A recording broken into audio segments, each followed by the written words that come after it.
Okay, today we're going to make gnocchis.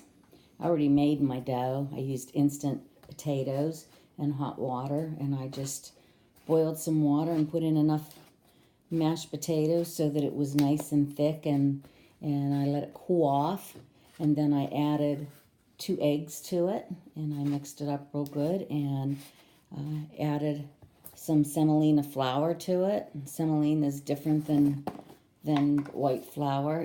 I guess it's a soft wheat flour, but see, it's yellow in color, and I used that in it, and I put a little bit of salt in the dough too. So, and that's always put it in. You put salt in the water too when you cook it, and then I get the dough, and I roll it, and I make a long rope out of it until it's probably, I don't know, maybe about the size of my finger around. Okay, so, and here, let me get a smaller piece so I don't have to take as long doing that. Okay, and then I cut off a piece about up to my first knuckle, and I do that with it. Does that look easy enough? Okay. And that one's a little bit small, so I'll put it with that. Then I get them and I roll them in balls. You don't have to. In some places, they have fundraisers, and they just cut them like this and cook them. But I guess I'm kind of old school, so I roll mine in little balls like this. Okay.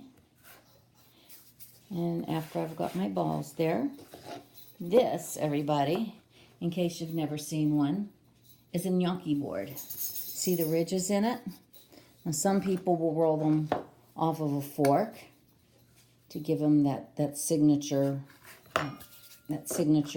ridges in them, so they look like gnocchis, like that. This board does it just a little bit different, and they're smaller. I like them. They look nicer. So what you do is you got it. It's a little round ball, and you kind of put your finger in there. You need to make a dimple in its butt, and you roll it up, and see the dimple, and they got ridges in it. And they do one by one. Everyone's made with love. I usually make them by myself, or my granddaughter helps me. She's actually made them by herself. I just kind of supervised. And she's 8 years old. So it tells you it's kind of easy. So don't say, oh, that's too hard for me. If an 8-year-old could do it by herself, so can you. So see the little ridges and everything? See them?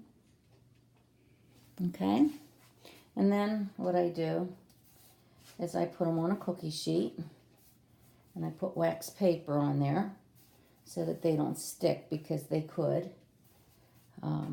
Doesn't take a whole lot of that semolina flour to make it hold together. You need enough in it, though, so that whenever you cook them, they don't fall apart. You'll just have either a pile of glue or a pile of nothing. And when I say nothing, you'll have a pan of white water, and that will be it. I like the semolina flour, this stuff, better. You can find this. Sometimes your grocery stores will have it. It's usually on the top shelf, semolina flour. You can go to an Italian grocer. They have it. I'm sure you can order it online. Everything you can get online these days. But I buy it in a little Italian grocer up the road from me. And I want to say it's maybe $1.99 a pound. I don't like using white flour for mine because white flour gets sticky. And this, as they sit, the moisture gets absorbed in that semolina flour. It's not as powdery as regular flour is. So, but that's how you shape gnocchis. And here's my tray. This is what I've done so far. I've got one more piece to do. And this will do us for supper. We'll have, it's my husband and me, and we'll have some left over, I'm sure. But that's it. So, bon appetit, mange.